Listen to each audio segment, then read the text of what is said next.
तर आता आपण सेशनला सुरुवात करूया. माझं नाव आहे तेजस जोशी. मी IIT मद्रासमध्ये आहे सध्या. रँक माझी जेई ऍडव्हान्सची होती 747 म्हणजेच 747.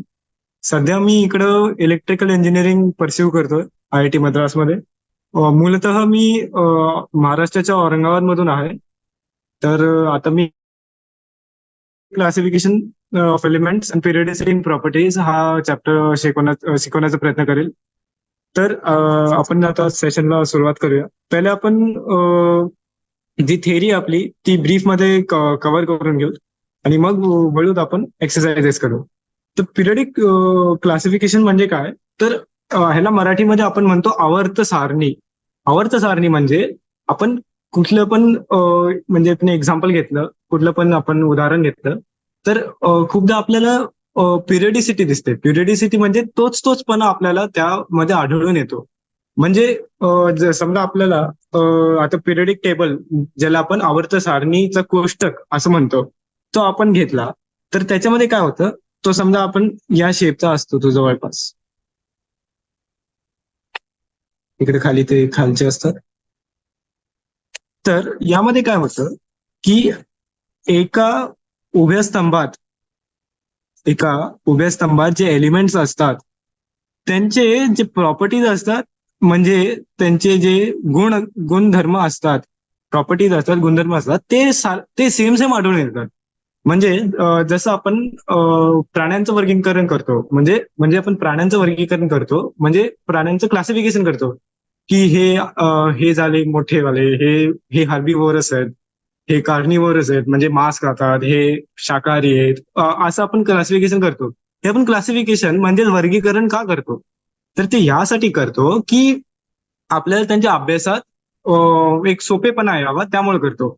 म्हणजे आपल्याला एखाद्या मांसाहारी प्राण्याचे गुणधर्म माहिती आहेत, तर दुसऱ्या मांसाहारी प्राण्याचे जवळपास तेच गुणधर्म असतील, जसे तीक्ष्ण दात, मोठाले नख, समोर आलेले डोळे वगैरे. तर शाकाहारी प्राण्यांमध्ये आपल्याला बाजूला सरलेले डोळे दिसतात, दात इतके तीक्ष्ण नसून मोठाले असतात.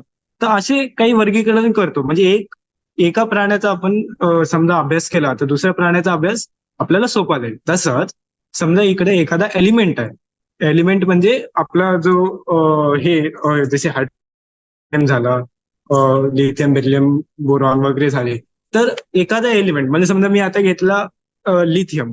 तर लिथियम मध्ये आपण घेतला समजा त्याच्यामध्ये लिथियम. तर लिथियम मध्ये माझं जे इलेक्ट्रॉनिक कन्फिगरेशन राहील इलेक्ट्रॉन्सचं, ते काय राहील, 1s2, 2s1. ठीक आहे. तर आता जे बाकीचे राहतील लिथियमच्या खालचे, म्हणजे समजा lithium, sodium, potassium, rubidium, caesium, तर याच्यामध्ये जे बाहेरचे इलेक्ट्रॉनिक कन्फिगरेशन राहील ते जवळपास असंच राहील. म्हणजे सोडियम मध्ये 3s1, पोटॅशियम मध्ये 4s1, रुबिडियम मध्ये 5s1 आणि सीझियम मध्ये 6s1. तर हे बघा, आपल्याला आउटर इलेक्ट्रॉनिक कन्फिगरेशन जवळपास तसंच राहील. तर ह्याचं महत्व हे आहे की कुठलं पण आपल्याकडे केमिकल रिॲक्शन आहे, समजा आपल्याकडे केमिकल रिॲक्शन आहे, तर त्याच्यामध्ये जे असतात ते आउटर इलेक्ट्रॉन म्हणजे बाहेरच्या शेल मधले इलेक्ट्रॉन असतात. आता शेल म्हणजे काय, आपल्याला ऍटम म्हणजेच ऍटमचे आपल्याला हे माहितीये, स्ट्रक्चर माहितीये. आतमध्ये असतो न्यूक्लियस, पहिला शेल, दुसरा शेल, असे असे असे करत शेल असतात आणि त्यामध्ये इलेक्ट्रॉन असतात, एवढं आपल्याला माहिती आहे. तर तो सगळ्याचा जो आउटर शेल असतो, तर प्रस्तुत आहेच की आउटर शेल असतो, त्याच्यातले इलेक्ट्रॉन दुसऱ्या ऍटमच्या इलेक्ट्रॉन सोबत आपल्याला इंटरॅक्ट करताना, म्हणजे त्यांच्यासोबत बोलाचाली करताना, म्हणजे त्यांच्यासोबत बॉन्ड फॉर्म करताना आपल्याला आढळून येतात. म्हणजे समजा समजा हा आउटर शेल मधला इलेक्ट्रॉन आहे. आउटर शेल मधला हा इलेक्ट्रॉन आहे. हे 2 इलेक्ट्रॉन आउटर शेल मधले. आता याच्यामधले काही आउटर शेल इलेक्ट्रॉन आहेत, तर हे जेव्हा इंटरॅक्ट करतात तेव्हाच आपला बॉन्ड फॉर्मेशन होतं. आणि बॉन्ड फॉर्मेशन हा केमिस्ट्री मधला खूप खूप मोठा एक अंग मानला जातो. बहुधा केमिस्ट्रीमध्ये आपण बॉन्ड फॉर्मेशनचाच खूप अभ्यास करत असतो. तर तो बॉन्ड आयोनिक असू शकतो, कोव्हलंट असू शकतो, आणि बऱ्याच प्रकारचे कोऑर्डिनेट बॉन्ड असू शकतो, ते आपण नंतर शिकणारच आहोत. पण मला हे सांगायचंय की आपण आवर्त सारणी म्हणजेच पिरियडिक टेबल आणि त्याचं क्लासिफिकेशनचा अभ्यास का करतो, तर तो यासाठी करतो की आपल्याला नंतर त्या एलिमेंटचे जे मूल गुणधर्म आहेत ते आपल्याला लक्षात येतात. आणि एक एलिमेंटचा गुणधर्म कळला की त्याच्या स्तंभामध्ये, पिरियडिक टेबलमध्ये त्याच्या स्तंभामध्ये आपल्याला सगळे हे आढळून येतात. जे प्रॉपर्टीज आहेत, गुणधर्म आहेत, ते सगळे आपल्याला सारखे सारखेच आढळून येतात. त्यामुळे त्याला आपण पिरियडिक क्लासिफिकेशन म्हणतो. चला, तर आता आपण एनसीईआरटी कडे वळू. तर याच्यामध्ये त्यांनी 3.1 मध्ये तेच समजून सांगितलं, 3.1 मध्ये तेच समजून सांगितलेलं आहे की why do we need to classify elements, म्हणजे वर्गीकरण करण्याचं महत्व काय आहे. तर आपल्याला इथं आढळून येतं की ह्यांनी लिहिलंय सन 1800 मध्ये 31 एलिमेंट्स माहिती होते आपल्याला, 31 एलिमेंट्स माहिती होते आपल्याला 1800 मध्ये. नंतर त्यांची संख्या वाढत गेली. जशी जशी संख्या वाढत गेली तसं तसं त्यांचं वर्गीकरण करणं महत्वाचं वाटत गेलं. कारण एवढे सगळे आपल्याकडे एलिमेंट्स आहेत, जशी जीवसृष्टी आहे, प्राण्यांचं आहे किंवा वनस्पतींचं आहे, तर ही जीवसृष्टी बद्दल आपल्याला जास्त जास्त कळत गेलं, तर आपण त्यांचं टॅक्सॉनॉमी म्हणून आपण एक ब्रांच काढली जी बायोलॉजीमध्ये असते. तर तसं केमिस्ट्रीमध्ये पिरियडिक क्लासिफिकेशन झालं. दोघांमध्ये साम्य तेच आहे की बाबा आपले खूप सारे हे झालेत, आपल्या अभ्यासासाठी आपल्याला खूप साऱ्या गोष्टी भेटल्या आहेत. तर त्याच्यात काही साम्य आहे का, एक एक गोष्टचा अभ्यास केला तर दुसरी गोष्ट कळू शकते का, ह्याचा आपण विचार करतो. आणि त्यातूनच हे पिरियडिक क्लासिफिकेशनचा जन्म झाला. तर नंतर कळालं की 1865 मध्ये 63 एलिमेंट्स कळाले. आणि सध्या तर आपल्याला 114 एलिमेंट कळाले. प्रत्येक एलिमेंटचं इलेक्ट्रॉनिक कन्फिगरेशन, त्याचं मेल्टिंग पॉईंट, बॉइलिंग पॉईंट, त्याचे वेगळे वेगळे किती टाइप्सचे तो बॉन्ड बनू शकतो, मेटल आहे, नॉन मेटल आहे, मेटॉलॉइड आहे, ट्रान्झिशन आहे, वगैरे वगैरे खूप गोष्टी आहेत. तर त्या आपल्याला, आपण समजा आवर्त सारणीमध्ये त्या भरून काढल्या तर आपल्याला लक्षात येईल की केमिस्ट्रीचा अभ्यास करणं खूप सोपं जातं आणि ते आपल्याला लिहिता येईल. चला, तर मग आणि नवीन नवीन एलिमेंट्स आपल्याला अजूनही भेटतातच आहे. तर पिरियडिक क्लासिफिकेशन हा खूप महत्वाचा अभ्यासाचा विषय आहे जो आपल्याला केमिस्ट्रीमध्ये मदत करेल. तर हे लिहिलं आहे 3.1 मध्ये. 3.2 मध्ये पण हेच लिहिले की गरज का भासली पिरियडिक क्लासिफिकेशनची, आणि त्याचा जन्म कसा झाला, म्हणजे हळूहळू लोक, सायंटिस्ट म्हणजे आपल्या वैज्ञानिकांनी कसं त्याच्यामध्ये योगदान केलं. तर 1800 शतकाच्या सुरुवातीला, म्हणजे जवळपास 1829 म्हणजे 1829 मध्ये जर्मन केमिस्ट जो होता जोहान डॉबर्नियर, त्यांनी डॉबर्नियर्स ट्रायड्स ही संकल्पना मांडली. आता या ट्रायड मध्ये काय होतं, ट्रायड म्हणजे त्रिकूट. ट्रायड म्हणजे त्रिकूट. आता याच्यामध्ये काय असतं, आपलं समजा त्रिकूट म्हणजे तीन तीन जण, म्हणजे या केसमध्ये 3 एलिमेंट समजा सेम प्रॉपर्टी दाखवत असतील तर त्याला आपण ट्रायड म्हणू. तर त्याचं आपण अभ्यास कसं करू शकतो, समजा आपल्याला लिथियम आहे, सोडियम आहे, पोटॅशियम आहे. तर ह्या तिघांमध्ये ते डॉबर्नियरनी काय बघितलं की ह्याला तो म्हणाला ट्रायड, ह्याला तो काय म्हणाला, ट्रायड म्हणाला. तर ट्रायड मध्ये त्यांनी काय सांगितलं की ह्याचा जो ऍटॉमिक मास आहे, ह्याचा जो ऍटॉमिक मास आहे, ह्याचा ऍटॉमिक मास किती आहे, 7, ह्याचा 23 आणि ह्याचा 39. ऍटॉमिक मास म्हणजे काय, ऍटॉमिक मास म्हणजे काय तुम्हाला माहितीच असेल. आता त्या काळी 1829 मध्ये ऍटॉमिक मासची डेफिनेशन थोडी वेगळी होती. आता आपण ऍटॉमिक मास म्हणजे काय समजतो की त्या ऍटमच्या गर्भात म्हणजे न्यूक्लियसमध्ये जे प्रोटॉन प्लस न्यूट्रॉनचा जो सम आहे त्याला आपण ऍटॉमिक मास म्हणतो. ठीक आहे. तर ह्याच्या न्यूक्लियसमध्ये 39 प्रोटॉन्स प्लस न्यूट्रॉनची संख्या 39, ह्याच्या न्यूक्लियसमध्ये 23, ह्याच्या न्यूक्लियसमध्ये 7. ठीक आहे. तर त्यांनी जो बेसिस बनवला त्याचा, म्हणजे ज्याच्या आधारे तो पिरियडिक क्लासिफिकेशन म्हणजे वर्गीकरण होता, ते ऍटॉमिक मास होतं. आणि ते त्यांनी कसं म्हणलं की हे समजा याला आपण एक्स म्हणू, ह्याला आपण वाय म्हणू आणि ह्याला आपण झेड म्हणू. तर आपल्याला लक्षात येईल की आपण बघू शकता की X plus Z upon 2 equal to Y, हे त्यांनी काढलं, हे त्यांनी बघितलं. आणि हे फक्त लिथियम, सोडियम, पोटॅशियम मध्ये नाही, तर त्याला सापडलं कॅल्शियम, स्ट्रॉन्शियम, बेरियम मध्ये पण ह्याचा ऍटॉमिक मास 40, ह्याचा 88 आणि ह्याचा 137.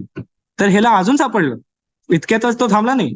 तर त्याला सापडलं, थांबा एक मिनिट, तर त्याला सापडलं क्लोरीन, ब्रोमीन आणि आयोडीन मध्ये पण ह्याचा ऍटॉमिक मास 35.5, ह्याचा ऍटॉमिक मास 80, ह्याचा 127.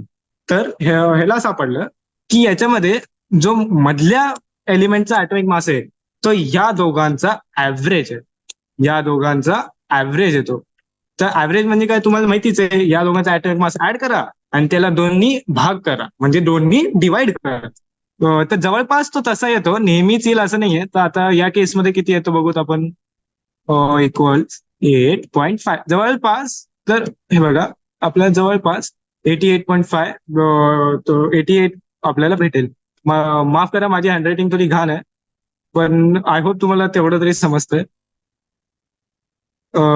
तर या केसमध्ये आपण ताडून बघूत काय होतं.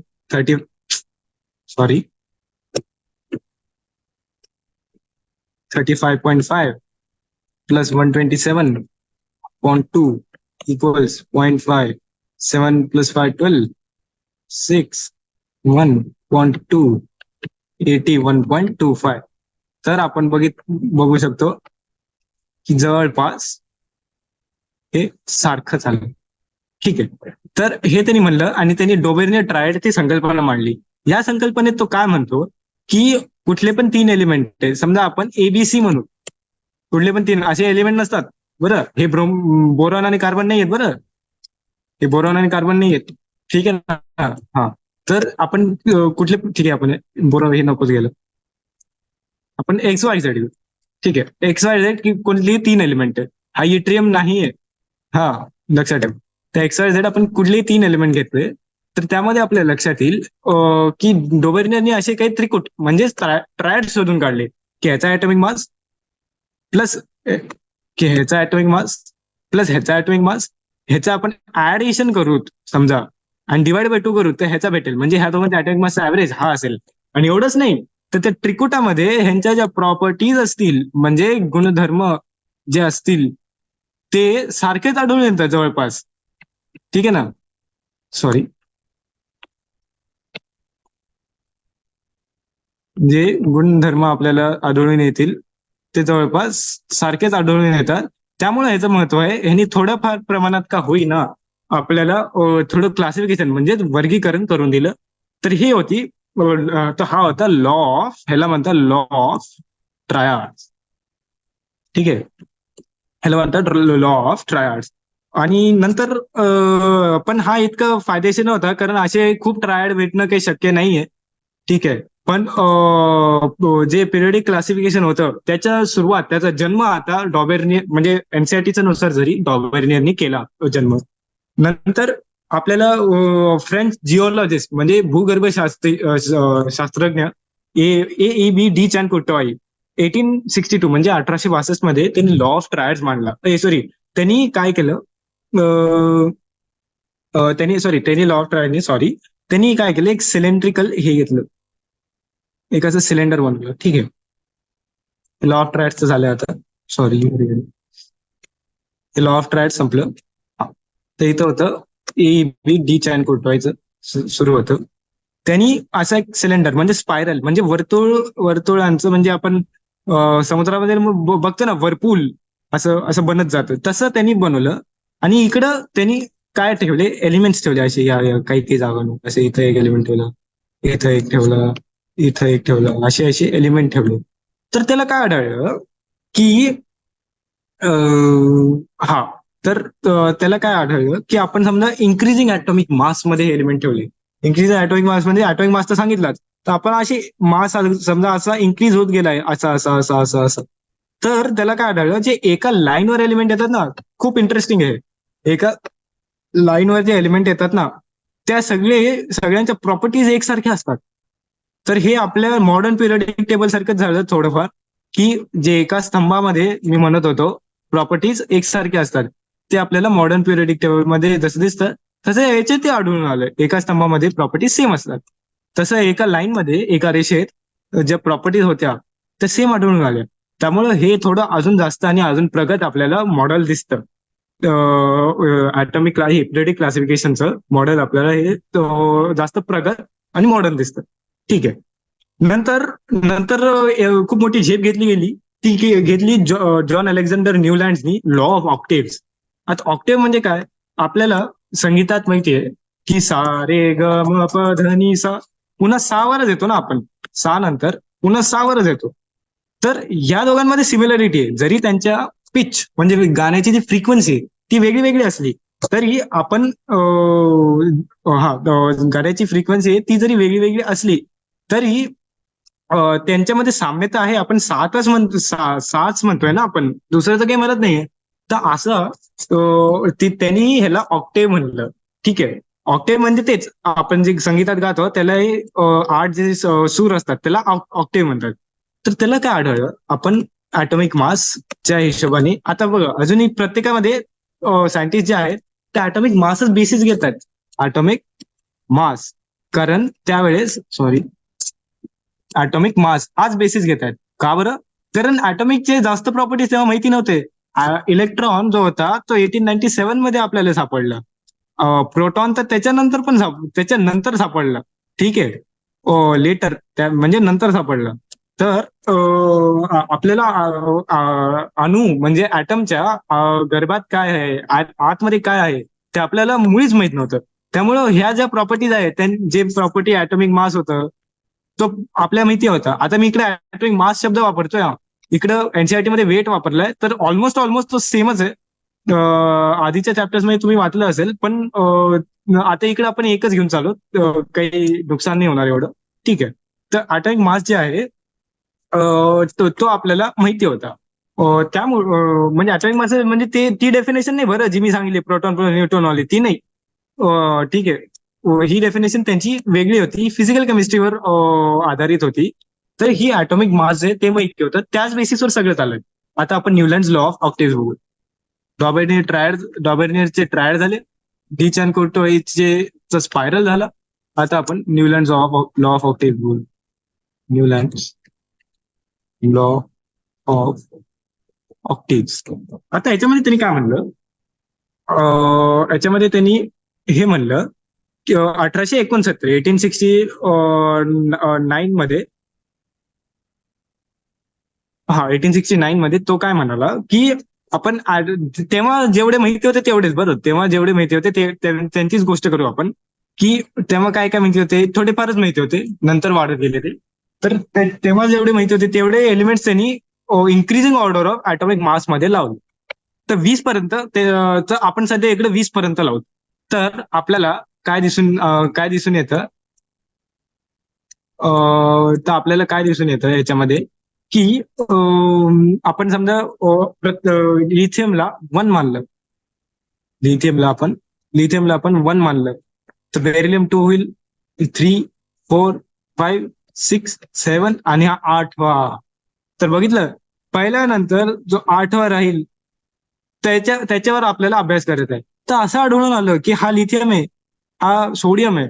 तर आपल्याला असं आढळून आलं की एकदम झकास आपल्याला जे भेटलं ते काय, झकास म्हणजे जे आपल्याला अनुभूती झाली, म्हणजे जे आपल्याला आढळून आलं ते काय आढळून आलं की ह्यांच्या प्रॉपर्टीज सेम आहेत.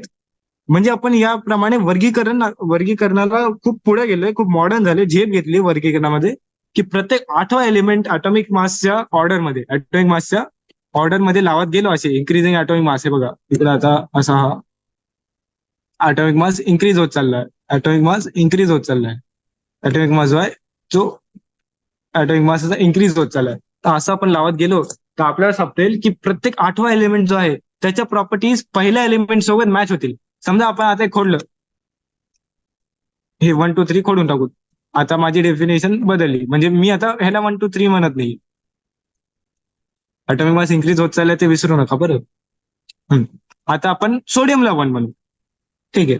सोडियमला 1, हा 2, हा 3, 4, 5, 6, 7, 8. तर सोडियम आणि पोटॅशियम ह्यांच्या प्रॉपर्टीज पण सेम असतात हे आढळून आलं. हे तिघही मेटल्स असतात, हे तिघही खूप रिॲक्टिव्ह मेटल्स असतात.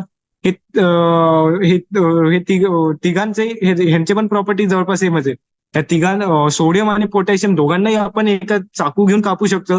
म्हणजे फिजिकल प्रॉपर्टी म्हणा, बॉइलिंग पॉईंट म्हणा, खूप साऱ्या प्रॉपर्टीज आपल्याला, केमिकल प्रॉपर्टी म्हणा, खूप साऱ्या प्रॉपर्टीज आपल्याला सेम आढळून आल्या, सारख्या सारख्या आढळून आल्या. तर प्रॉपर्टीज ज्या असल्या आहेत आपल्या त्या सेम आढळून आल्या. तर हेच आपण वेगळ्या वेगळ्या प्रकारे बघू शकतो. मी अजून एक प्रकारे दाखवतो आणि मग आपण पुढे जाऊ, म्हणजे आपल्याला समजून जाईल. आता आपण ह्याला ऑक्टेव्ह च्या हिशोबाने बघू, म्हणजे सारे गमप, म्हणजे आपल्याला लक्षात राहील. हे सोडियम आहे, हे फ्लोरीन आहे, ठीक आहे. तर आपण आता तुम्ही घरी पण करून बघू शकता. हे असे लिथियम ते कॅल्शियम लावून टाका आणि मग समोर समोर चला. म्हणजे कुठल्या याला 1 म्हणा आणि बघा की 8वा वाला जो आहे तो कुठला येतो, आणि नंतर तुम्ही चेक पण करू शकता की त्यांच्या प्रॉपर्टी सेम आहेत की नाही. म्हणजे इंटरनेटवर जाऊन चेक करू शकता, किंवा मॉडर्न पिरियडिक टेबल मध्ये आपल्या माहितीच आहे, एका स्तंभात म्हणजे एका ग्रुपमध्ये म्हणजे एका व्हर्टिकल कॉलम मध्ये जे प्रॉपर्टीज आहेत ते सेम असतात. आपल्या मॉडर्न पिरियडिक टेबल मध्ये माहितीच आहे, थोडीफार माहिती असेल, मी आता शिकवणारच आहे. तर ते सेम असतात, तर ते तुम्ही चेक करू शकता की हे बरोबर आहे जो सिद्धांत आहे. तर आपण आपला कशाचा बघावं बरं. आपण आता बघू कार्बन आणि सिलिकॉनचं. तर आपण याला म्हणून 1, तर सा रे ग, सा रे ग म प ध नि सा. तर सेम सा कार्बन आणि सिलिकॉन ह्यांच्या प्रॉपर्टीज आपल्याला सेम आढळून येतात. कारण कार्बनचंही आपल्याला टेट्राहेड्रल स्ट्रक्चर भेटतं, डायमंड जे आहे खूप पक्का असतं. तसंच सिलिकॉनचं पण भेटतं आपल्याला. ह्यांच्या कार्बनही CO2 फॉर्म करतो आणि सिलिकॉनही CO2 फॉर्म करतो. सॉरी, सिलिकॉनही SiO2 फॉर्म करतो. तर बघा, ह्यांच्या केमिकल प्रॉपर्टीज पण सेम आहेत आणि काय फिजिकल प्रॉपर्टी सेम आहेत, स्ट्रक्चर सेम आहेत. तर यांचे गुणधर्म जे आहेत ते आपल्याला सेम भेटतात. तर काय सेम भेटतात? गुणधर्म, प्रॉपर्टीज.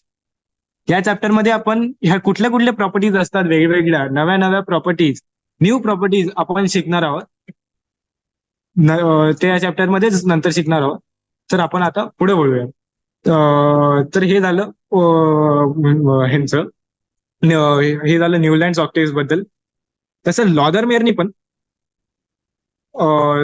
तर लॉदरमेअरनी पण आपल्याला एक हे दिला होता, जो ग्राफ दिला होता तो आपण एनसीआरटी मध्ये वाचू शकतो. पेज नंबर, म्हणजे मी उघडलाय सध्या एनसीआरटी. हा, तर त्याच्यामध्ये काय लिहिलंय, Lothar Meyer plotted the physical properties such as atomic volume, melting point, boiling point against atomic weight and obtained a periodically repeated pattern.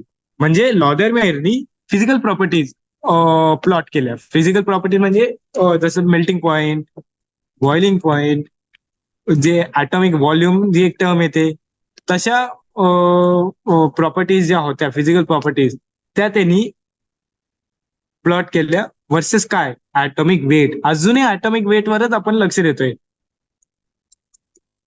atomic weight जे आहे ते, आणि इकडं फिजिकल प्रॉपर्टी, असं त्यांनी प्लॉट केलं आणि त्याला एक प्लॉट भेटला असा. तो तुम्ही चेक करू शकता. एनसीआरटी मध्ये तो गिव्हन नाही, पण आपण इंटरनेटवर जाऊन चेक करू शकतो. तर तो जो प्लॉट आहे तो म्हणजे प्लॉट म्हणजे काय, ग्राफ. ग्राफ तर तुम्हाला माहितीच आहे, समजा y=x असतो. ऑफकोर्स हा y=x नव्हता. तर असे वेगळे वेगळे प्लॉट असतात. y=x² असतो, आपण मॅथ्स मध्ये शिकतोच. y=e⁴x पण असतो, तो आपण आपल्याला माहिती आहे. तर हे असे वेगळे वेगळे प्लॉट असतात, हे वेगळे वेगळे ग्राफ असतात. तर तसा त्याला एक ग्राफ भेटला एलिमेंट्सचा, आणि त्या ग्राफवर ज्या पोझिशन होत्या, समजा आता ग्राफ असा होता, असा काहीसा होता तो ग्राफ. तर ग्राफवर समजा लोअर पोझिशन आहे, तर लोअर पोझिशनच्या एलिमेंटच्या प्रॉपर्टी सेम असतात. हायर पोझिशन आहे, ह्यांच्या प्रॉपर्टी सेम असतात. डिसेंडिंग म्हणजे खाली उतरणारा जो ग्राफ आहे, डिसेंडिंग डिसेंडिंग खाली उतरणाऱ्या पार्टवर जे एलिमेंट्स आहेत त्यांच्या प्रॉपर्टीज पण आपल्याला सेम आढळून येतात. ठीक आहे, वर चढणाऱ्या ह्याचे प्रॉपर्टीज आपल्याला सेम आढळून येतात. तर याच्यामध्ये आपल्याला आवर्तन म्हणजे, आपण समजा आवर्तन म्हणजे पिरियडिसिटी दिसते, असं गेलो. ठीक आहे. तर हे याच्यानंतर, सॉरी, याच्यानंतर हे येतं ना ऑर्डरमध्ये. ऑर्डरमध्ये ह्याच्यानंतर हे येतं, त्याच्यानंतर हे येतं, म्हणजे चढणाऱ्या ग्राफ मध्ये बघितलं चढणाऱ्या ग्राफमध्ये बघितलं तर ऑर्डरमध्ये ह्याच्यानंतर हे येते, ह्याच्यानंतर हे. म्हणजे त्यांच्या प्रॉपर्टीज आपल्या सेम आढळून येतील असं लॉदर मेयर म्हणाला. ठीक आहे. तर आपल्याला आतापर्यंत आपण कुठले कुठले बघितले? ड्रॉबेनियस ट्रायड्स, डिचाइन कोटोइचं स्पायरल, जो सिलेंड्रिकल स्पायरल होता, न्यूलँड्सचे ऑक्टेव्ह आणि लॉदर मेयरचं ग्राफ. त्याच्यामध्ये आपल्याला काय काय साम्य आढळून आलं? तर ते आढळून आलं की ह्यांनी बेसिस घेतला होता ॲटॉमिक वेट. ॲटॉमिक वेट शब्द सारखा सारखा येतो याच्यात, ॲटॉमिक वेट किंवा ॲटॉमिक मास. ह्याच्या बेसिसवर आपण अभ्यास केला आणि याच्या बेसिसवर आपण अभ्यास केला आणि तो अभ्यास कशाचा केला? तर प्रॉपर्टीज म्हणजेच गुणधर्मांचा अभ्यास केला आपण. ठीक आहे. हा, तर आपण प्रॉपर्टीज म्हणजेच गुणधर्मांचा अभ्यास केला याच्यामध्ये. पण रेड कलरच ठेवू. हा, तर आपण पुढे वळूत आणि इकडे सगळ्यात मोठी झेप जी घेतली जाते ती ती म्हटली जाते म्हणजे ते मॉडर्न पिरियडिक टेबलच्या जस्ट आधीचा भाग होता तो म्हणजे मेंडेलिव्हचा पिरियडिक, तो म्हणजे Mendeleev periodic table. Mendeleev periodic table. तर याच्यामध्ये त्यांनी एक पिरियडिक लॉ म्हणजे आवर्तनाचा एक लॉ बनवला. त्यांनी काय बनवला? Periodic law. लॉ म्हणजे एक स्टेटमेंट जे असं खोटं नाही ठरू शकत. जसं न्यूटन्सचा ग्रॅव्हिटेशन लॉ, जसा न्यूटन्सचा फोर्सचा लॉ, अजून असे बरेच कुलमचा इलेक्ट्रोस्टॅटिक अट्रॅक्शन किंवा इलेक्ट्रोस्टॅटिक रिपल्सनचा लॉ. लॉ म्हणजे असा स्टेटमेंट जो सायन्स मध्ये असं खोटा ठरू नाही शकत. तसा एक पिरियडिक लॉ बनवला. ऑफकोर्स लॉ नंतर खोटा पण ठरू शकतो. नंतर आपण अजून एक्सपेरिमेंट केले, अजून आपण रिसर्च केली, तर आपल्याला तो लॉ खोटा पण सिद्ध आपण करू शकतो. पण त्याच्यासाठी हे दोघं करावं लागतात आणि तेच केलं नंतर तेच नंतर केलं पुढच्या सायंटिस्टनी. आणि हा जो मेंडेलिव्हचा पिरियडिक लॉ होता तो खोटा ठरवला गेला. ठीक आहे. पण जोपर्यंत तो पुढचा सायंटिस्ट जो आपण ज्याच्याबद्दल आपण अभ्यास करत आता त्यांनी ते खोटं नाही ठरवलं तोपर्यंत हाच लॉ मानला गेला. आणि तो आणि हा लॉ जो होता तो थोडासा रॉंग होता. पण जो पिरियडिक टेबल जो आपल्याला फॉर्म झाला, तो नंतर जो ह्या पिरियडिक लॉनी तो ऑलमोस्ट सेम आहे मॉडर्न पिरियडिक टेबलनी. थोडेफार आपल्याला चेंजेस तर करावेच लागतील. ठीक आहे. तर आता आपण मेंडेलिव्हचा लॉ काय म्हणतो? तर हा लॉ म्हणतो की प्रॉपर्टीज ऑफ द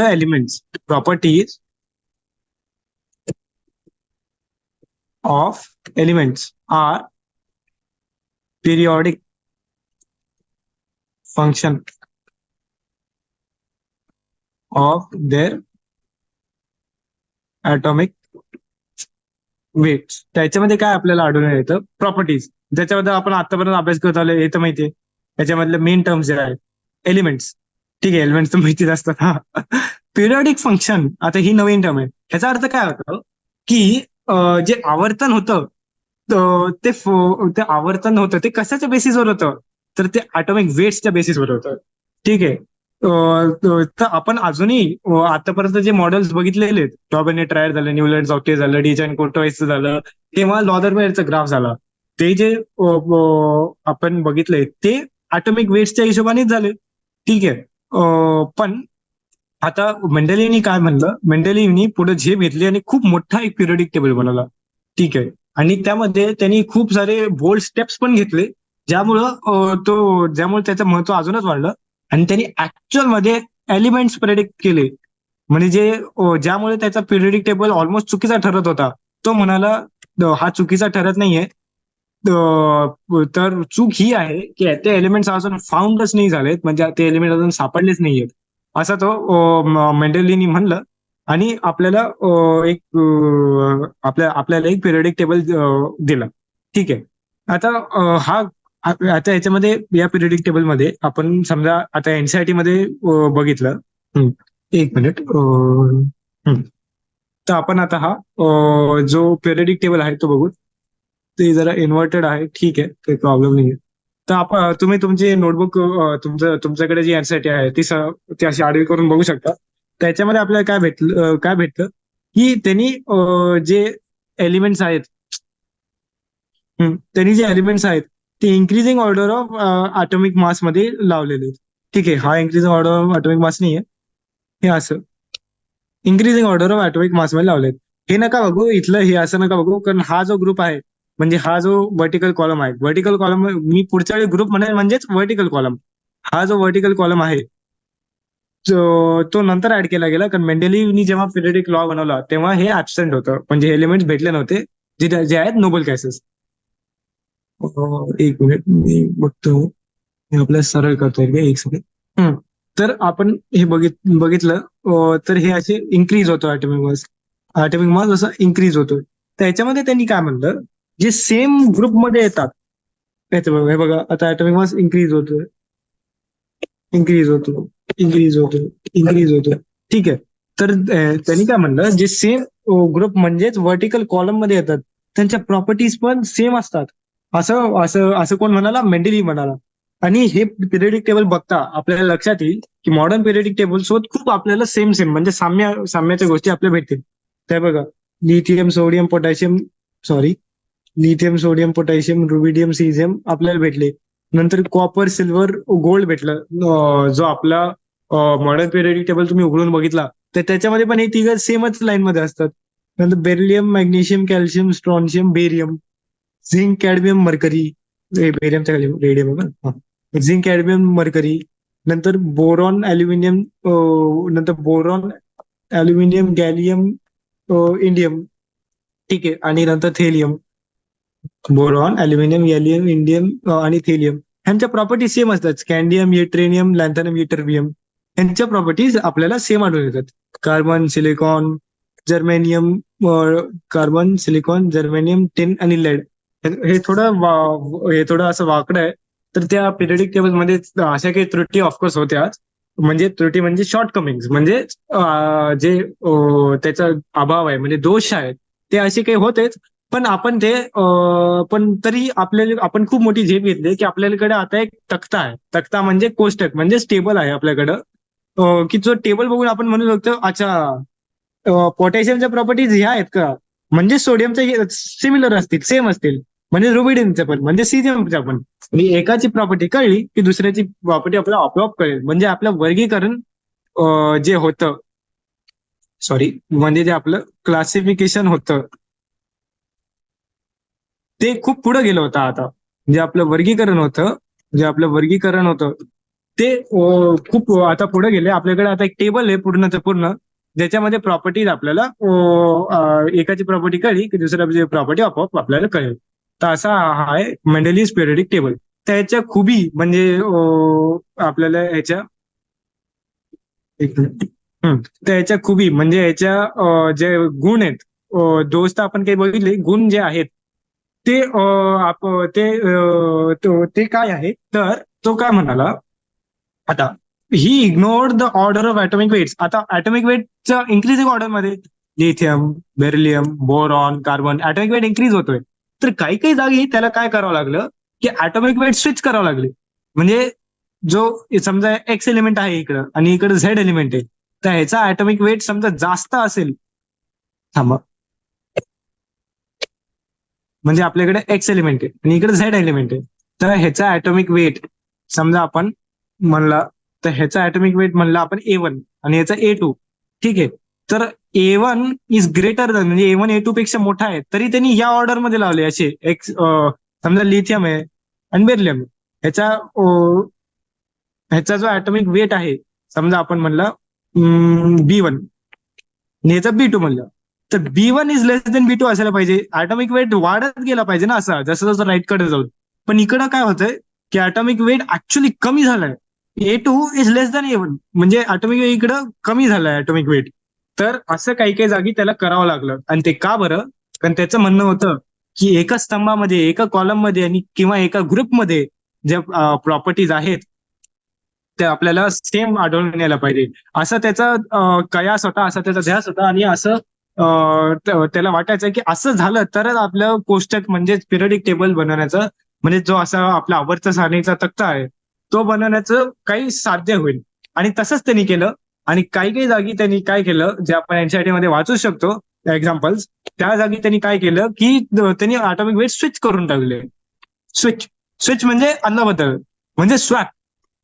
तो म्हणाला एक तर ॲटॉमिक वेट तुम्ही काढले जे आहेत एक्सपेरिमेंटली तेच चुकीचे आहेत, नाहीतर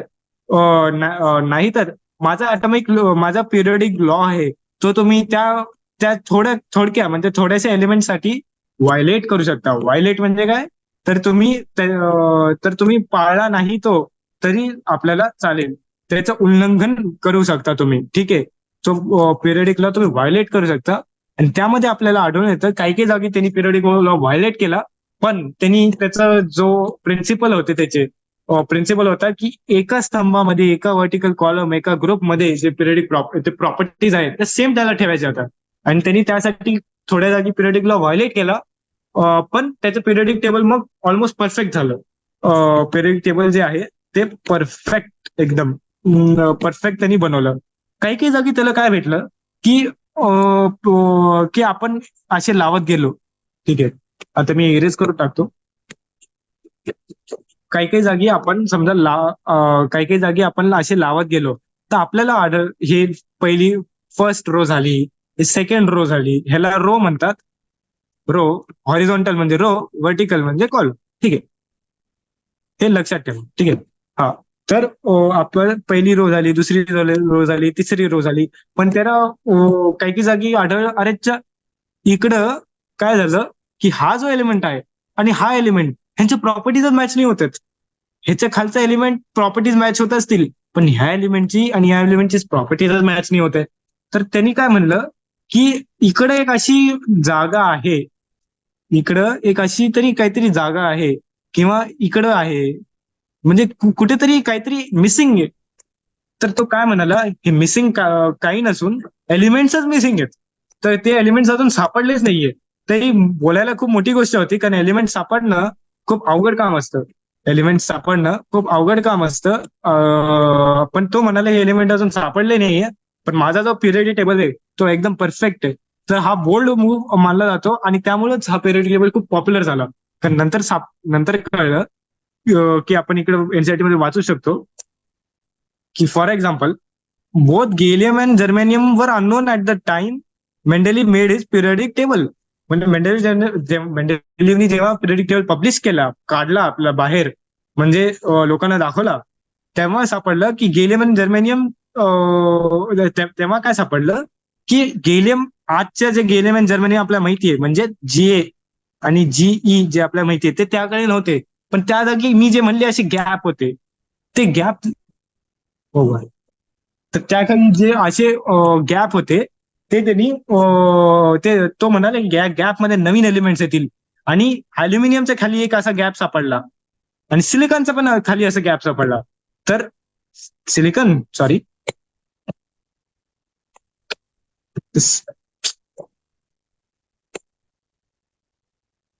अल्युमिनियम आणि सिलिकॉन दोघांच्या खाली त्याला काय सापडले, गॅप सापडले असे.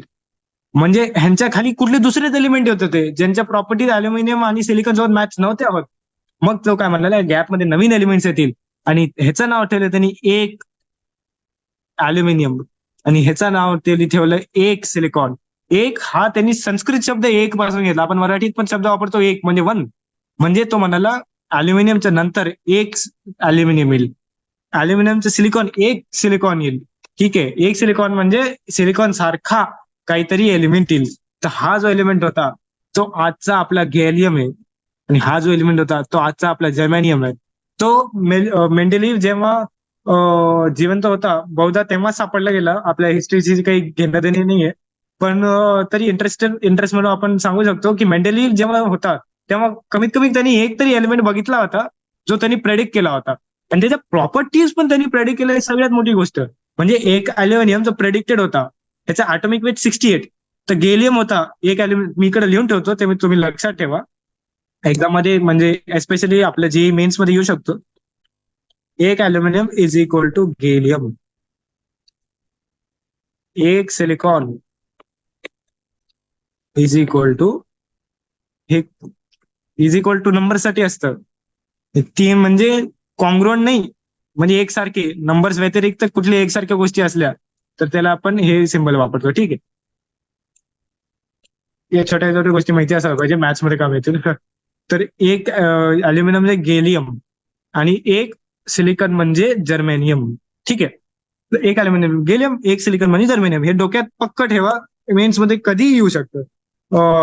आणि म्हणजे आपले 4 मार्कचा प्रश्न कधी येऊ शकतो. ऑफकोर्स मी काही गॅरंटी नाही देऊ शकत येईलच की नाही, पण लक्षात ठेवलेलं बरं. ठीक आहे. एक अल्युमिनियम प्रेडिक्ट केलं त्याने ॲटॉमिक वेट 68, गेलियम फाउंड झाला 70 ॲटॉमिक वेट, ऑलमोस्ट सेम आहे. डेन्सिटी त्यांनी प्रेडिक्ट केली 5.9, सापडली 5.94. मेल्टिंग पॉईंट लो ह्याचा 302.93, म्हणजे लो म्हणजे आता 302.9 म्हणजे 27 डिग्री सेल्सिअस जो लोच झाला. मेटल्सच्या मेल्टिंग पॉईंट, मेटल किंवा मेटलॉइडच्या मेल्टिंग पॉईंट साठी अल्युमिनियमच बघा ना, खूप हाय मेल्टिंग पॉईंट असतो. अल्युमिनियमचा हाय मेल्टिंग पॉईंट असतो. ठीक आहे ना. अल्युमिनियमचा हाय मेल्टिंग पॉईंट असतो, पण गॅलियमचा लो सापडला 27 डिग्री सेल्सिअस, रूम टेम्परेचर तुमच्या हातातच तो गळून जाईल इतका त्याचा लो मेल्टिंग पॉईंट तो सापडला. फॉर्म्युला ऑफ ऑक्साईड E2O3 ह्याचा Ga2O3. ठीक आहे. फॉर्म्युला ऑफ क्लोराईड ECl3, अरे sorry, formula of chloride ECl3 याचा GaCl3. तर अशा सगळ्या प्रॉपर्टीज मॅच होत गेल्या एकदम परफेक्ट. तर त्यांनी एलिमेंट्स प्रेडिक्ट केले आणि त्यांच्या प्रॉपर्टीज सगळ्यात तुम्ही आता हे प्रॉपर्टीज स्वतः बघून घ्या किती परफेक्ट काढलं त्यांनी. तर हे त्या प्रेडिक्टेबलची खासियत होती, खूबी होती. तर आपण आता एक सिलिकॉन बोल्ड, आता हा म्हणाला boldness of Mendeleev's quantitative prediction, quantitative number सकट त्याचं बरोबर आले, एकदम ऑलमोस्ट सेम आलं. तर ते कसं काढलं त्यांनी, तर तो म्हणाला एका स्तंभात, एका कॉलम मध्ये, एका ग्रुपमध्ये जे प्रॉपर्टीज असतात ते ऑलमोस्ट सारख्या असतात. त्यामुळंच त्यांनी हे काढलं. आता तुम्ही म्हणाल की अल्युमिनियमचं आता तुम्ही म्हणाल की मी म्हणालो की अल्युमिनियमचा तर हाय मेल्टिंग पॉईंट आहे, पण गेलियमचा लो मेल्टिंग पॉईंट कसं काय. पण ठीक आहे ना, आपण हे म्हणू शकतो की प्रॉपर्टीज त्यांनी काहीतरी जुगाड तर आपला स्वतःचा शब्द झाला, काहीतरी आपण चांगला शब्द आहे मेथड, काहीतरी तरीका त्यांनी शोधून काढला, ज्याप्रमाणे एका खालच्या एक जे आपण प्रॉपर्टीज प्रेडिक्ट करू शकतो. तो ती मेथड आपल्याला आता सध्या नाहीये, पण ह्याचा लो मेल्टिंग पॉईंट त्यांनी प्रेडिक्ट एकदम एक्झॅक्टली केला. लो मेल्टिंग पॉईंट एक्झॅक्टली केला. आणि ह्याच्यामध्ये हात होता त्या लॉचा. कुठला लॉ? पिरियडिक लॉ नाही. पिरियडिक लॉ तर त्यांनी काही काही ठिकाणी व्हायलेट केला. पिरियडिक लॉ नाही, पण दुसरा जो लॉ नाही म्हणत आपण, पण एक रूल की एका कॉलम, व्हर्टिकल कॉलम, स्तंभ, ग्रुपमध्ये हे समानार्थी शब्द आहेत. एक कॉलम म्हणजे स्तंभ मराठीत, आणि त्याला आपण पिरियडिकच्या भाषेमध्ये म्हणतो ग्रुप. रो म्हणजे आता सांगितलं की हॉरिझॉन्टल, त्याला याच्यामध्ये म्हणतो पिरियड्स. आणि जे व्हर्टिकल कॉलम म्हणजे स्तंभ त्याला म्हणतो ग्रुप्स. ठीक आहे, हे लक्षात ठेवा. मी इकडे चांगल्या हँडरायटिंग मध्ये लिहून ठेवतो, थांब. पिरियड्स म्हणजे व्हर्टिकल आणि ग्रुप्स म्हणजे हॉरिझॉन्टल. हे तुम्ही असं लक्षात ठेवा. असे आणि हे असे. ठीक आहे. एका ग्रुपमध्ये प्रॉपर्टीज जे असतात ते सेम असतात. हा रूल त्यांनी वापरून म्हणजे एकदम मोठी क्रांती आणली आणि आपल्याला हे जे प्रॉपर्टीज आहेत त्यांनी प्रेडिक्ट केलं. त्यामुळे हा खूप पॉप्युलर झाला पिरियडिक टेबल. ठीक आहे, हा पिरियडिक टेबल खूप पॉप्युलर झाला. आता एक मिनिट. तर आता आपण वळूत modern periodic law and the present form of the periodic table कडे. ठीक आहे. आता इथं एक सेकंड. तर आता मॉडर्न पिरियडिक लॉ कडे वळूत. ठीक आहे. तर आता माझा इकडं थोडं कसं बघा, थोडेसे एकच पॅराग्राफ गायब झालाय. तर आता आपल्याला मॉडर्न पिरियडिक लॉ कडे वळायचंय. तर हा लॉ काय म्हणतो की जे फिजिकल आणि केमिकल प्रॉपर्टीज आहेत,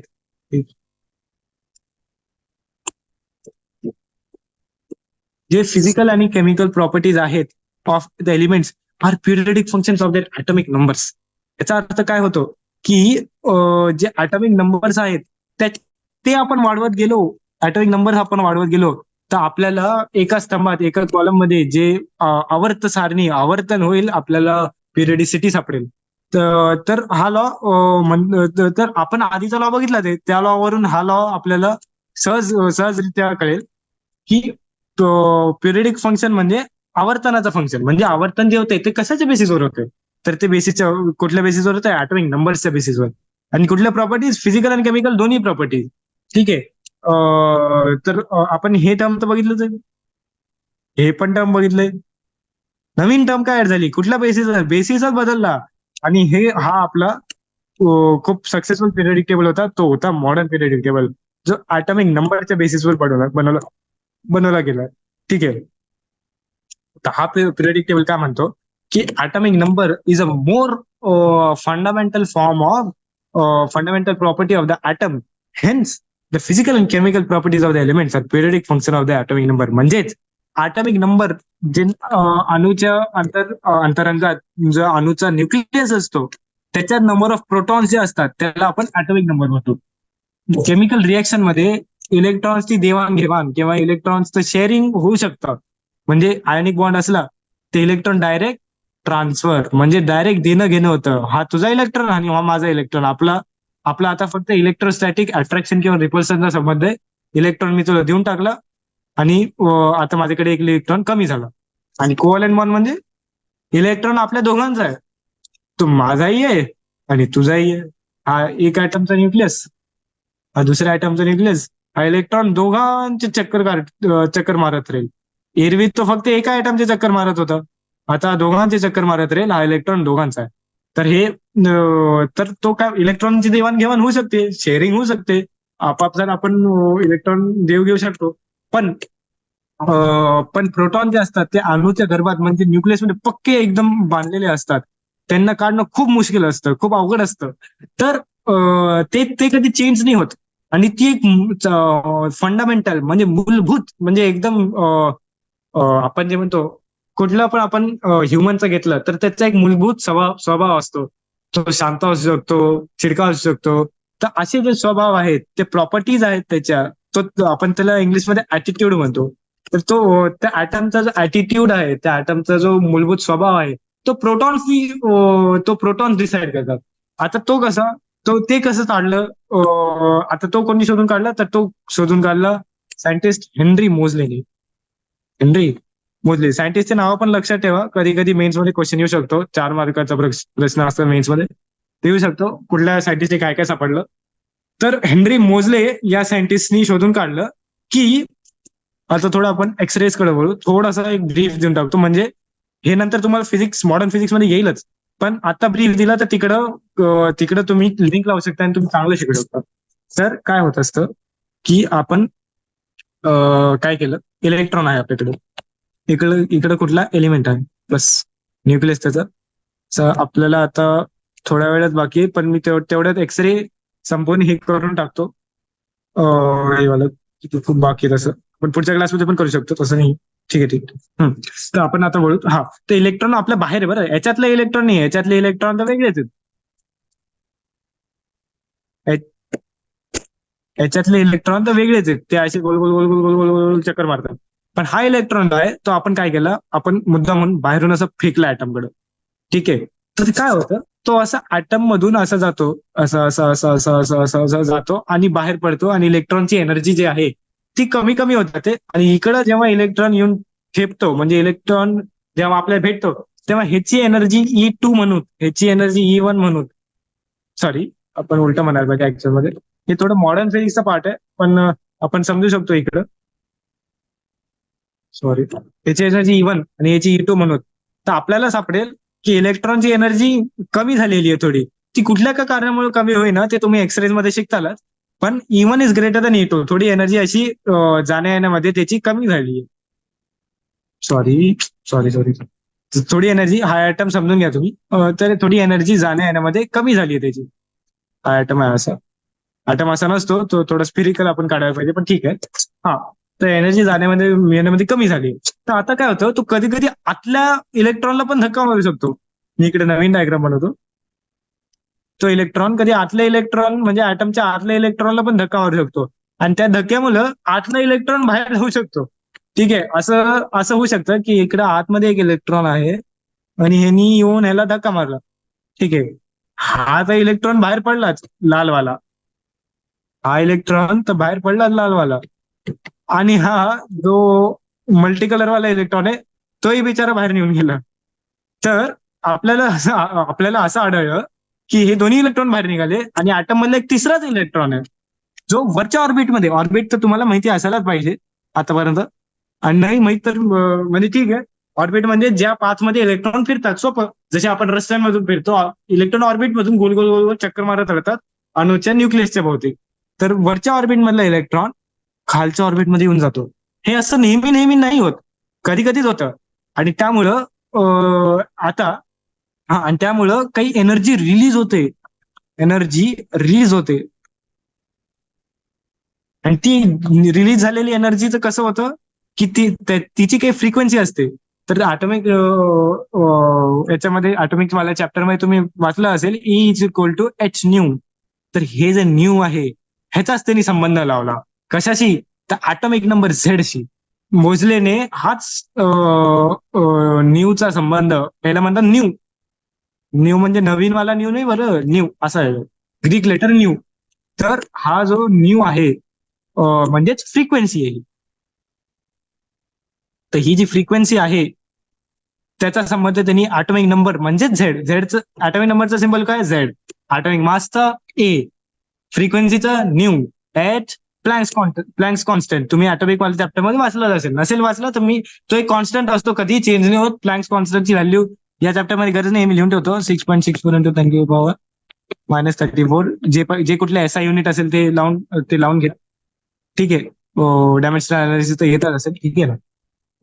म्हणजे ह्याची एनर्जी, ह्याचं डायमेन्शन ML_T-2, ह्याचे डायमेन्शन T-1, तर ह्याचे डायमेन्शन भेटून येतं. ठीक आहे, ते आपल्याला त्याची घेणे देणं नाही, हे कर्तव्य नाही आहे सध्या. ठीक आहे. पण आपल्याला काय सापडलं की ही जी हे जे न्यू आहे त्याचा त्यांनी झेडशी संबंध लावला. त्यांनी काय केलं? प्लॉट बनवला. प्लॉट मी सांगितलंच आहे काय असतो, ग्राफ असतो प्लॉट. तर त्यांनी प्लॉट लावला आणि त्यांनी इक्वेशन बनवली. काय? तर root of nu equal to A multiplied by Z minus B. A आणि बी कॉन्स्टन्स आहे, त्याच्याबद्दल आपल्याला आता चिंता करायची नाही. ठीक आहे, ते तुम्ही एक्सरसाइज चॅप्टर मध्ये शिकताल. Z atomic number, nu frequency, root, under root तुम्हाला माहितीच आहे. तर root of nu, under root of nu, root म्हणजे मराठीत काय म्हणतात? अंडर रूटला, स्क्वेअर रूटला वर्गमूळ. त्याचे वर्गमूळ विरुद्ध Z, root of frequency versus झेडचा ग्राफ, त्याला सापडला एक स्ट्रेट लाईन. तर कुठला पण ग्राफ स्ट्रेट लाईन सापडला म्हणजे काहीतरी सोपं, एकदम मूलभूत फंडामेंटल रिलेशन आहे. आणि हेच फंडामेंटल रिलेशन भेटलं रूट न्यू आणि झेड मध्ये. ठीक आहे. तर हा, आणि रिलेशन काय होतं? Under root nu equal to A multiplied by Z minus B. तुमच्या जे मेन्स किंवा ऍडव्हान्स मध्ये पण कुठला प्रश्न या इक्वेशन येऊ शकतो. पक्की आतापासून लक्षात ठेवा, एक्सरे मध्ये अभ्यास तर करतालच, आतापासून पण लक्षात ठेवा. ठीक आहे. Root nu equal to A multiplied by Z minus B. तर त्याला सापडलं Z is a more fundamental property of the atom. म्हणजे जे ॲटॉमिक नंबर आहे, तो अणूची जी संख्या आहे ती एक जास्त मूलभूत प्रॉपर्टी आहे, जास्त मूलभूत जे आपलं त्याचं गुण आहे, आपल्या ॲटमचा, अणूचा मूलभूत जो गुण आहे तो जास्त काय आहे? झेड आहे, तो जास्त मूलभूत गुण आहे. ठीक आहे. तर असं त्याला सापडलं आणि म्हणून त्यांनी नवीन पिरियडिक लॉ बनवला आणि त्या लॉवर त्यांनी लावलं. त्यांनी पिरियडिक टेबल बनवलं, पिरियडिकचा तक्ता बनवला. ठीक आहे. तर तो तक्ता कसा होता?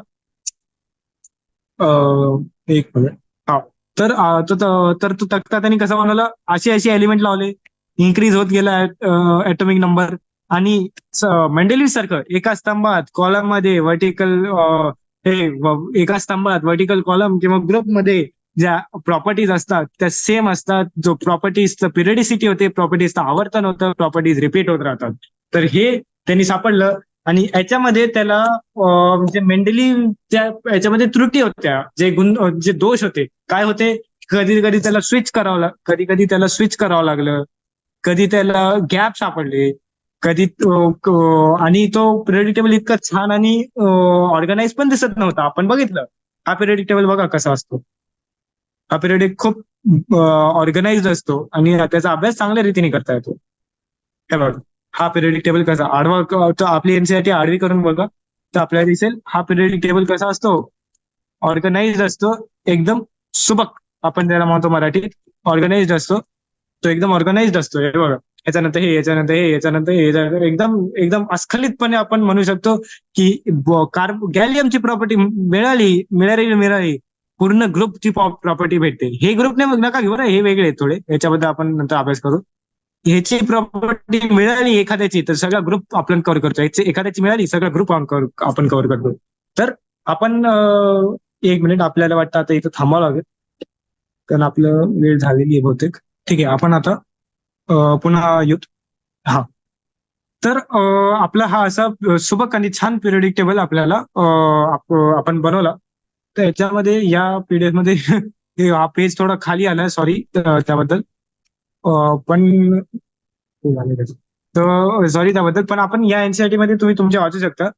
तर आपल्याला इथं लिहिलंय, मी हा जो लपलेला पार्ट आहे तोच आहे तो रूट न्यू वर्सेस झेड वाला. ठीक आहे, तो सांगितला.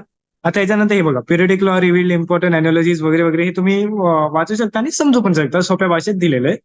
ठीक आहे, की वेगळ्या वेगळ्या म्हणजे मी जे सांगतो तेच लिहिलं त्याच्यात, काही असं काही वेगळं नाही लिहिलंय. ठीक आहे ना.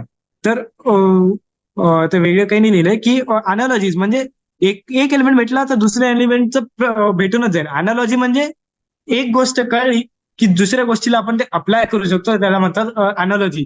म्हणजे एक्सटेंड करू शकतो आपण, म्हणजे एक लॉजिक लॉजिक एक्सटेन्शन, एक उदाहरण देऊन आपण एक्सटेंड करू शकतो, त्याला म्हणतात अनालॉजी.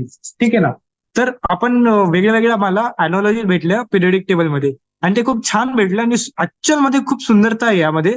ती आपण सुंदरता भेटली तर आपल्याला केमिस्ट्री एकदम सोपं होऊन जाईल, असं असं होऊन जाईल आपलं केमिस्ट्री. ठीक आहे ना. तर आपण इकडं बघू. ठीक आहे. हा, आता आपल्याला थोड्या टेक्निकल टर्म्स मध्ये यावं लागेल. थांबा, हा, आता ते लपलं कशाला होतं ते मला लक्षात आलं. तर हा, आता आपल्याला पूर्ण हे असं उघडू शकतो आपण आणि छानपैकी वाजवू शकतो. तर पिरियडिक लॉ कळला, हे कळलं. ठीक आहे. आता ॲटॉमिक नंबर आपल्याला, atomic number is equal to nuclear charge. काही काही भ्यायची गरज नाही. न्यूक्लिअर चार्ज म्हणजे न्यूक्लियसवरचा चार्ज. न्यूक्लियसमध्ये काय असतं, प्रोटॉन असतात, त्यांचा चार्ज म्हणजे टोटल नंबर ऑफ प्रोटॉन्स म्हणजे ॲटॉमिक नंबर, हे तर सांगितलंच होतं. ठीक आहे. आता याच्यामध्ये काय होतं, इनफॅक्ट हा, आता याच्यामध्ये खूप महत्वाची गोष्ट येते की काय, इनफॅक्ट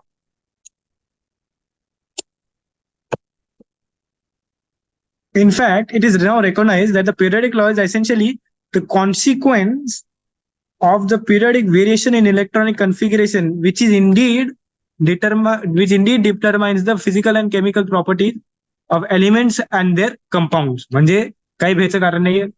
म्हणजे पिरियडिक लॉ, जो आपण लॉ बघितला आपल्याला माहितीच आहे, हा वाला लॉ. ठीक आहे. Periodic law is essentially the consequence. म्हणजे पिरियडिक लॉ कशापासून म्हणलं, म्हणजे पिरियडिक लॉचं जनक कोण आहे, ऑफकोर्स पिरियडिक लॉचे जनक तर सायंटिस्ट आहेत. पिरियडिक लॉ ज्याच्यापासून बनलं ते काय आहे, पिरियडिक व्हेरिएशन कॉन्सिक्वेन्स म्हणजे कशाचा कॉन्सिक्वेन्स आहे, कशापासून तो बनलाय, ज्याचा कॉन्सिक्वेन्स असतो म्हणजे कशापासून तो बनलाय. म्हणजे अर्थ, ब्लॅक होलचा कॉन्सिक्वेन्स आहे. अर्थ कुठून आली आहे, ब्लॅक होल नाही, sorry, big bang sorry, big bang. तुम्हाला माहिती आहे बिग बँगची थेअरी, की आधी जे युनिव्हर्स होतं ते एकदम छोटं असं होतं, नंतर बिग बँग झाला आणि सगळे गॅलेक्सीज फॉर्म झालं, अर्थ फॉर्म झालं. ठीक आहे. तर अर्थ जे आहे ते कशाचा कॉन्सिक्वेन्स आहे, आपण आहोत ते कशाचा कॉन्सिक्वेन्स आहे, बिग बँगचा. कशाचा, बिग बँगचा कॉन्सिक्वेन्स आहे. म्हणजे कशापासून बनलंय, बिग बँग पासून आपण चालत आलेलो आहे. ठीक आहे. तसा पिरियडिक लॉ कशापासून कॉन्सिक्वेन्स आहे, कशापासून तो बनलाय, तर तो periodic variation in electronic configuration. Periodic म्हणजेच आवर्तन, रिपीट होणं. व्हेरिएशन म्हणजे चेंज होणं. रिपीटेडली जो सारखा सारखा आपल्याला चेंज सापडतो, म्हणजेच ऍटम मध्ये असं असं असं रिपीटेडली आपण पुढे पुढे जात राहू. आणि व्हर्टिकल कॉलम, स्तंभ किंवा ग्रुप, मी खूपदा शब्द वापरतोय म्हणजे आपल्या लक्षात येईल. ठीक आहे. रिपीटेडली आपल्याला प्रॉपर्टीज सेम दिसत जातात. एक झालं, सॉरी, एक झालं तर पुढचं, एक झालं तर पुढचं, रिपीटेडली. पिरियडिक व्हेरिएशन, आवर्तनचं रिपीटेशन. ठीक आहे. पिरियडिक व्हेरिएशन जे आहे ते आपल्या सारखं सारखं सेम प्रॉपर्टीज सेम सेम सापडत जातात. ठीक आहे ना. तर ते कशाचं कॉन्सिक्वेन्स, तर त्याच्यापासून काय बनतं, पिरियडिक लॉ. पण पिरियडिक व्हेरिएशन कशाचं आहे, इलेक्ट्रॉनिक कन्फिगरेशनचं पिरियडिक व्हेरिएशन आहे, जे मी तुम्हाला सुरुवातीला सांगितलं होतं. इलेक्ट्रॉनिक कन्फिगरेशन सांगा लिथियमची. 1s2, 2s1, sodium, potassium, rhodium, psyllium, 3s1, 4s1, 5s1, 6s1. ठीक आहे. तर आपल्याला electronic configuration same same same same सापडते नाही. S1, S1, S1, S1, S1. आता ऍटम जसा जसा मोठा होत जाईल तसे तसे आउटर सेल, हा आउटर मोस्ट शेल, हा outermost shell, outermost, outermost, outermost shell, ते तर वाढतच जातीलच. पण आपल्याला S1 शेवटचं इलेक्ट्रॉन कुठे चाललाय? सगळ्यात आउटर मोस्टच्या एस ऑर्बिटल मध्ये, सगळ्यात आउटर मोस्टच्या एस ऑर्बिटल मध्ये. ठीक आहे. रिपीटेडली आपल्याला व्हेरिएशन भेटतंय, रिपीटेडली तेच तेच भेटते. तर पिरियडिक व्हेरिएशन कशाचं? ऍटम इलेक्ट्रॉनिक कन्फिगरेशनचं. आणि मी तुम्हाला आधी सांगितलं होतं काय, इलेक्ट्रॉनिक कन्फिगरेशन, ज्याला मी इसी म्हणतोय, इलेक्ट्रॉनिक कन्फिगरेशन जे आहे तेच आपल्याला काय देतं? इलेक्ट्रॉनिक कन्फिगरेशन आपल्याला देतं फिजिकल आणि केमिकल प्रॉपर्टीज, आणि ज्यात आपल्याला स्टडी करायचं आहे. तुम्ही नंतर इनऑर्गॅनिक वाचताल, ऑर्गॅनिक वाचताल, तर काय आपण स्टडी करतो? फिजिकल प्रॉपर्टीज, तर फिजिकल आणि केमिकल प्रॉपर्टीज तर करतो. इनऑर्गॅनिक मध्ये खूप एलिमेंट्सची, ऑर्गॅनिक मध्ये काही एलिमेंट्स प्लस खूप प्रमाणात कार्बनचं. तर केमिस्ट्रीचा अभ्यास काय? ह्या फिजिकल आणि केमिकल प्रॉपर्टीजचा अभ्यासच, आणि नंतर त्यांना जनकल्याणासाठी वापरायचं. तर हे फिजिकल प्रॉपर्टीज आणि केमिकल प्रॉपर्टीज, तर हेच तर केमिस्ट्री आहे. हे केमिस्ट्रीचं एकदम मूळ आहे. ठीक आहे. हे समजून गेलं तर सगळं केमिस्ट्री समजून जाईल. तर periodic law is essential consequence, म्हणजे पिरियडिक लॉ जो आहे तो कशापासून बनलाय? पिरियडिक व्हेरिएशन कशाचं? इलेक्ट्रॉनिक कन्फिगरेशनचं. आणि विच इंडीड म्हणजे जे खरंच which Indeed determines what, determine म्हणजे ते डिटरमाइन म्हणजे ते स्थिरता ज्याच्यात, डिटरमाइन म्हणजे ते काय आपल्याला देतं. ठीक आहे. तर periodic variation in electronic configuration आपल्याला काय डिटरमाइन करण्यामध्ये मदत करतं? तर फिजिकल आणि केमिकल प्रॉपर्टीज ऑफ एलिमेंट्स आणि त्यांचे कंपाऊंड सुद्धा, बरं बघितलं ना आपण, एक अल्युमिनियमचं त्यांनी काय प्रेडिक्ट केलं? ऑक्साईड X2O3, आणि निघाला काय? एक अल्युमिनियम म्हणजे गॅलियम म्हणजे Ga2O3. भेटलं की नाही? आपल्याला पिरियडिक प्रॉपर्टीज युज करूनच आपण प्रेडिक्ट करू शकलो की नाही? झालं, केमिस्ट्री सोपं झालं. तर आता इकडं एक मिनिट, सॉरी. तर आता इकडे एक टॉपिक सुरू होता ऍक्च्युअल मध्ये. आपल्याला इथपर्यंत तर कळालंय, म्हणजे आपण कुठपर्यंत कव्हर केलंय, सॉरी, तर आपण कुठपर्यंत कव्हर केले? इथपर्यंत आपण कव्हर केले. आपण वेगवेगळे, तर आपण आतापर्यंत काय बघितलं? सुरुवातीपासून आपण जर रिवाइज केलं तर आपण बघितलं, आपण सुरुवातीला बघितलं की what is the need for classification, वर्गीकरणाचं कारण काय आहे. नंतर वर्गीकरणाचे वेगळे वेगळे तरीके, मेथड काय होते, म्हणजे डॉबेने ट्रायड झाले, डी अँड स्पायरल झाला, मेंडेलिव्हचे ऑक्टेव्ह झाले, लॉदरमेरचा ग्राफ झाला, मेंडेलिव्हचे ऑक्टेव्ह नाही, सॉरी, आपले न्यूलँडचे ऑक्टेव्ह झाले, लॉदरमेरचा ग्राफ झाला, मेंडेलिव्हचं मोठावाला पिरियडिक टेबल झाला, आणि शेवटी आपण मोजलेस पिरियडिक टेबल म्हणजे मॉडर्न पिरियडिक टेबलची थोडी झलक घेतली. म्हणजे आपण बघितलं की atomic number is the why atomic number is the basis for this periodic table, आणि atomic number कशी मूलभूत प्रॉपर्टी आहे. आपण त्याच्यामध्ये शिकलो की एक्सरे काय असतात, आणि जेव्हा तो इलेक्ट्रॉनला धक्का मारून वरचा इलेक्ट्रॉन खाली येतो, तेव्हा तसं कधी कधीच होतं. तसं कधी कधीच होतं, आणि त्याच्यातून जी एनर्जी रिलीज होते त्याला म्हणतात कॅरेक्टरिस्टिक एक्सरे. ठीक आहे. तर हे जे कॅरेक्टरिस्टिक एक्सरेची फ्रिक्वेन्सी आहे, कॅरेक्टरिस्टिक म्हणजे जे त्याचं, ते फक्त ते आणि तेच पोजेस करतं, त्याला म्हणतात कॅरेक्टरिस्टिक एक्सरे. ठीक आहे. तर ते बघितलं आपण, आणि मग आपण कळलं की का मूलभूत आहे ॲटॉमिक नंबर. तो ग्राफ बघितला जो मोजलेने दिला. ठीक आहे. आणि नंतर आपण बघितलं की पिरियडिक टेबल जो आहे तो कशाच्या बेसिसवर आहे? Periodic variation of electronic configuration which gives the periodic law. आणि कसे उभ्या स्तंभात इलेक्ट्रॉन, आता हे सगळे बघा, हे उभ्या स्तंभात येतात एका. ठीक आहे. हे एका उभ्या स्तंभात येतात नेहमी. आपण दुसरा एक्झाम्पल घेऊ, तोच तर एक्झाम्पल खूप झाला. एक मिनिट खाली घेतो. एक नवीन एक्झाम्पल मी तुम्हाला देतो, आणि तुम्हाला आणि आपली ही नवीन मॉडर्न पिरियड टेबलची झलक कम्प्लीट करतो, आणि पुढच्या क्लासमध्ये मग आपण भेटू. ठीक आहे. तर एक झलक देतो. कार्बन, सिलिकॉन, ठीक आहे. तर आपण बघतो की ह्याचं कन्फिगरेशन काय. हे 1:2, अरे सॉरी, 1:2, 2:2 ठीक आहे. आणि नंतर आपण बघत बघत जातो, तर त्याचं ह्याचं सापडतं 3:3 ह्याचं 4:4. आउटरचं बरं, आतमध्ये याच्या डी इलेक्ट्रॉन डी ऑर्बिट पण असेल, डी ऑर्बिटल पण असेल, त्याची चिंता नाही करायची. आउटर बघतो आपण, म्हणजे आउटर मोस्ट. आता कधी कधी डी ट्रान्झिशन एलिमेंट मध्ये, म्हणजे आपल्याला थोडंफार माहिती असेल पिरियडिक टेबल आपला असा असतो, जरा पिरियडिक टेबल असा असतो. ही खालची सोडून द्या. याच्यामध्ये काय होतं, या एलिमेंट्स मध्ये जे आउटर मोस्ट आहे तेच मुळात डी आणि एस असतं. पण यामध्ये जर आपण पुढे गेलो तर ह्या डीचं काही महत्व राहत नाही. इकडे एक पी येऊन जातो, तुम्हाला थोडीफार माहिती असेल ॲटॉमिक नंबर, ॲटॉमिक वाल्या चॅप्टर मधून. ठीक आहे. तर एक पी येऊन जातो, तर हे राहिले दोन आउटर मोस्ट, त्याच्याबद्दल आपण चर्चा करतोय. तर आउटर मोस्ट कडे बघा, 6:6p2. तर outer most electronic configuration same आहे, म्हणजे इलेक्ट्रॉन एक दुसऱ्यांची देवाणघेवाण, कोव्हॅलंट बॉन्ड, आयोनिक बॉन्ड आपल्याला जवळपास सेम राहतील. आणि त्यामुळं केमिकल प्रॉपर्टी आणि फिजिकल प्रॉपर्टी जवळपास सेम राहतील. आणि हेच आहे आपलं पिरियडिक टेबलचं महत्व. ठीक आहे. पुढच्या क्लासमध्ये इथं जो आपली झलक जी आहे तिथपर्यंत कम्प्लीट झाली मॉडर्न पिरियडिक टेबलची. पुढच्या चॅप्टरमध्ये मॉडर्न पिरियडिक टेबल कम्प्लीट करून टाकू, आणि होपफुली पिरियडिक प्रॉपर्टीज पण मी थोडं पटपट घेईल, तेव्हा कम्प्लीट होतील. आणि हे पण करण्याचा प्रयत्न करू, एक्सरसाइजेस पण आपले बऱ्याच बाकी आहेत. तर असा चॅप्टर आपण आरामशीर कम्प्लीट करू शकतो. ठीक आहे. तर आय होप तुम्हाला लेक्चर आवडला. आणि जे मी मध्ये मध्ये रेफरन्स सांगत होतो की हे इंटरनेटवर बघा वगैरे, ते तुम्ही बघू शकता. पण होपफुली, कारण तुम्ही जेईचा अभ्यास करताय, काही 1-2 टिप्स देतो की इंटरनेटवर जास्त वेळ घालवू नका. ठीक आहे.